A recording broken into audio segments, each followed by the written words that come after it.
અંડરબ્રિજમાં વાહનો ફસાતા એકનું મૃત્યુ થઈ ગયું છે। થોડ રોડ પર આવેલો અંડરબ્રિજ પાણીમાં ગરકાવ થયો છે। અંડરબ્રિજમાં પાણી ભરાતા 4 વાહનો પાણીમાં ફસાઈ ગયા। અંડરબ્રિજમાં ફસાયેલા 6 લોકોનું રેસ્ક્યુ કરવામાં આવ્યું। અંડરબ્રિજમાં ફસાયેલા એક કાર ચાલકનું મૃત્યુ થયું છે। સવારે 4 વાગ્યા સુધી રેસ્ક્યુની કામગીરી ચાલી। સ્કોર્પિયો અને અલ્ટો ગાડીને રેસ્ક્યુ કરીને બહાર કાઢવામાં આવી। કડી નગરપાલિકા દ્વારા મોડી રાત્રે પાણી નિકાલની કામગીરી હાથ ધરાઈ। હવે સૌથી મોટી વાત એ છે કે હજુ તો ચોમાસાની શરૂઆત થઈ જ નથી, વરસાદી ઝાપટા જ આવ્યા છે અને ત્યાં અંડરબ્રિજ પાણીમાં ગરકાવ થઈ ગયો અને એકનો ભોગ લીધો છે। ત્યારે સ્થાનિક લોકો તો ત્યાં સુધી કહે છે કે આ અંડરબ્રિજમાં પાણી ભરાવાની વારંવાર સમસ્યા રહે છે। હવે સવાલ એ છે કે આ નિષ્ઠુર અને નિંદ્રાધીન તંત્રને આ કેમ નથી દેખાતું? બેદરકારીની હદ વટાવી દીધી। ચોમાસા પહેલા જ એક યુવકનો ભોગ લઈ લીધો। આ પાણી ભરાવાની સમસ્યાથી ક્યારે મુક્તિ મળશે? આ નિંદ્રાધીન તંત્રની ક્યારે ઉઘડશે આંખ? આવા અનેક સવાલ લોકો ઉઠાવી રહ્યા છે। તો બે અલગ અલગ તસવીરો આપને બતાવી રહ્યા છે। વધુ માહિતી મેળવીએ। મહેસાણાથી સંવાદદાતા કેતન પટેલ જોડાયા છે। કેતન, શું કારણ છે કે હજુ ચોમાસું આવ્યું નથી, અંડરબ્રિજ પાણીમાં ગરકાવ થઈ જાય છે, એકનો ભોગ લઈ લે છે? આખરે તંત્ર કરે છે શું? ચોક્કસથી જણાવી દઉં કે કડી વહીવટી તંત્રની બેદરકારી કહી શકાય છે કે હજી સુધી ચોમાસું બેઠું નથી।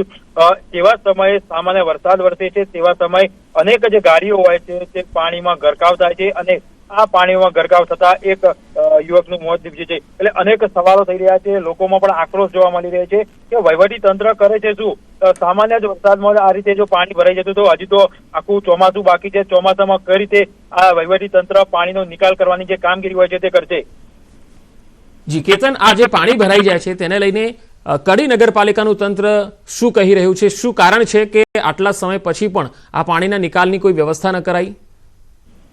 હજી સુધી આ મામલે કોઈ ઓથેન્ટિક જે વ્યક્તિ હોય છે તેના સાથે વાતચીત થઈ નથી, પરંતુ ચોક્કસથી આ જે નાળું હોય છે તેમાં સામાન્ય વરસાદ વરસતા જે પાણી નાળું હોય છે તે ગરકાવ થતું હોય છે। એટલે આનો નિકાલ કરવો સ્થાનિક લોકોની માંગ છે। વારંવાર સ્થાનિક લોકો કહેતા હોય છે કે સામાન્ય વરસાદ વરસતા જ આ જે નાળું હોય છે તે સંપૂર્ણ ભરાઈ જતું હોય છે અને આમાં અનેક બનાવો બનતા હોય છે। ત્યારે આ બનાવમાં એક વ્યક્તિનું હોય છે તે મોત નીપજ્યું છે। અનેક લોકોને રેસ્ક્યુ પણ કરવાની ફરજ પડી હતી રાત્રે। જી કેતન, જિલ્લા વહીવટી તંત્રની ટીમ સાથે કોઈ વાતચીત થઈ શકી છે? કારણ કે કડીના નાગરિકો કહે છે કે આ સમસ્યા માત્ર આ વખતની નથી, વર્ષોથી આ જે અંડરબ્રિજ છે પાણીમાં ગરકાવ થઈ જાય છે થોડા જ વરસાદમાં। આ જે ઘટના બની હતી એ મોડી રાત્રે બની હતી। જે સમગ્ર વહીવટી તંત્ર હોય છે તે ઘટના સ્થળે પહોંચ્યું હતું, પરંતુ હજી સુધી આ મામલે કોઈ ઓથેન્ટિક જે વ્યક્તિ હોય છે તેમના દ્વારા નિવેદન આપ્યું નથી। પરંતુ ચોક્કસથી જે સંપૂર્ણ રાત હોય છે તે પાણી બહાર નીકળવા કામગીરી કરવામાં આવી હતી, પરંતુ એક આ જે દુર્ઘટના ઘટી હતી તેમાં એક વ્યક્તિનું મોત નીપજ્યું છે। જી, જે વ્યક્તિનું મૃત્યુ થયું છે તે શું સ્થાનિક છે અને બાકીના જે 6 લોકોના રેસ્ક્યુ કર્યા છે તે લોકો ક્યાંના હતા? આ મામલે હજી સુધી કોઈ માહિતી મળી નથી કે આ લોકો ક્યાંના હતા અને કઈ રીતે આમાં ફસાયા હતા, પરંતુ એક વ્યક્તિનું મોત નીપજ્યું છે તે હાલ સુધી કન્ફર્મ થયું છે। જી કેતન, આભાર સમગ્ર માહિતી આપવા માટે।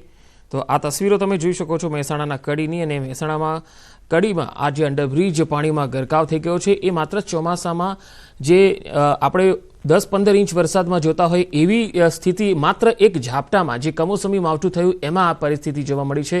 સ્થાનિકો કહે છે કે અંડરબ્રિજની હાલત વર્ષોથી આવી છે, કોઈ સાંભળતું નથી। હવે સવાલ એ છે કે આખરે કડી નગરપાલિકાના લોકો કરે છે શું? કડીની અંદર કોઈ શાસન જેવી વ્યવસ્થા છે કે કેમ? આટલા વર્ષોથી એક હતું શાસન છે કડીમાં, મહેસાણા જિલ્લામાં, ના તો ત્યાં ઇજનેર ફરકે છે, ના કડીના નગરપાલિકાના પ્રમુખ ફરકે છે, ના ચીફ ઓફિસર ફરકે છે। રિબીનો કાપવા માટે એકથી એક અધિકારીઓ પહોંચી જાય છે। કડી શહેરમાં કડી થોડ રોડ ઉપર જે અંડરપાસ આવેલો છે ત્યાં વરસાદના કારણે પાણી ભરાઈ ગયેલું હતું, તેથી નગરપાલિકા અને પોલીસ તંત્ર દ્વારા બંને બાજુ ટ્રેક્ટર અને બેરિકેડ લગાવેલા હતા, પરંતુ કોઈ વાહન ચાલક દ્વારા બેરિકેડ ખસાડીને વાહન અંદર લઈ જવાનો પ્રયત્ન કર્યો, જેથી એક ટ્રક અને 3 4 વ્હીલ અંદર ફસાઈ ગયેલી હતી। આપણે વહીવટી તંત્ર, પોલીસ, નગરપાલિકા કડી અને મહાનગરપાલિકા મહેસાણાની ટીમ દ્વારા અને સ્થાનિક લોકોની મદદથી 6 થી 7 લોકોને જીવિત હાલતમાં રેસ્ક્યુ કરેલા છે। અંદર ઉતર્યા, પાણી એકદમ વધારે ચડતું રહ્યું, બરોબર, અને પાછળથી સ્કોર્પિયો આવ્યો ને એટલે અમે રિવર્સ લેતા જ હતા, પણ પાછળ સ્કોર્પિયો આવી ગયો એટલે અમે પાછળ ઉભા થઈ ગયા, થોડી વાર ઉભા રહ્યા, એટલે પાણી અચાનક વધારે વધી ગયું એટલે અમે ગાડી ઉપર ચડી ગયા, અમારી ગાડી બંધ થઈ ગઈ અને અમને આ બધા આવીને બધાની કાઢ્યા.